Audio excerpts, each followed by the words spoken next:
I found this dollhouse on the side of the road on my way to work one day, and even though it was disgusting, I put it in the back of my minivan because it's solid wood and it's got a lot of really cool features. One funny thing about it is that the chimney is built in the far left corner, which means that the fireplace, to be logical, would have to be positioned in this corner of the house, which is a little bit weird.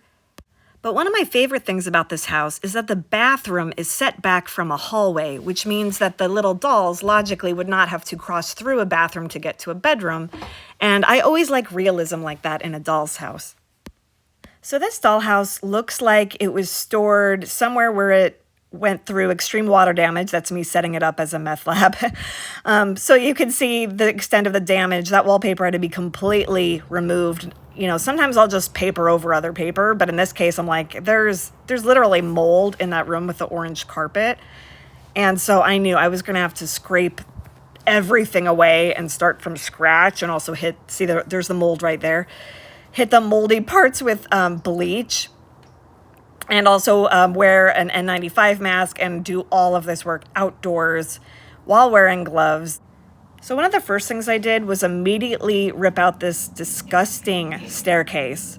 And I was going to rebuild it, but now I think I might just really clean it up and spray paint it white and then stick it back in. Because even though I ripped it out with my bare hands, it was not fastened in very well. The staircase did remain in one piece, so I think I can salvage that. Here's a shot of the front of the dollhouse after I did about 12 hours of scraping and removing wallpaper. Here's a side shot. One of the things I'm curious about is the origin of this dollhouse. On one hand, I think it's handmade by someone, maybe for their child or grandchild, but on the other hand, parts of it are so well thought out that it might have been mass-produced. It's got these really cool arches and this little hanging planter and this adorable little half door on hinges.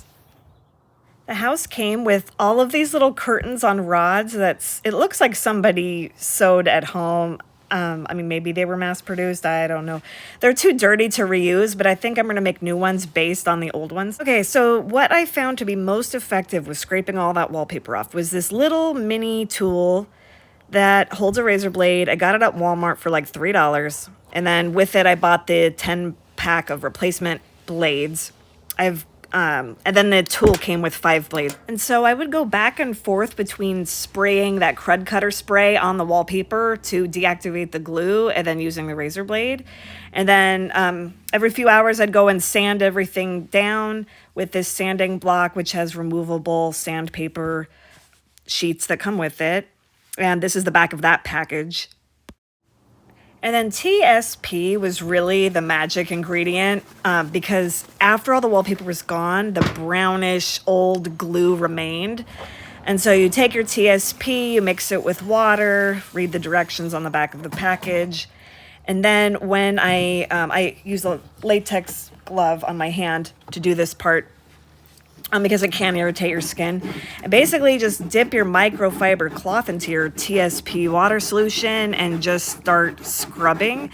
And it does take elbow grease, but you can start to see, hopefully, from this, that the area of brown, yucky glue is slowly getting smaller because that TSP is cutting right through it. If you're not familiar with TSP, it's what painters use to clean walls before they repaint the walls. Furniture restorers use it as well. Basically, anytime you're going to paint something, you want to clean it with TSP first. So this is a great illustration of why this process is taking me 12 hours so far. And now you can see that that brown gluey spot is just about gone. Now this dollhouse is one of 4 dollhouses that I'm currently working on renovating, and my family and I have created an entire mini-series about this saga. I think it's hilarious. Please like and subscribe for more content about how to restore dollhouses and also for just some super fun humor.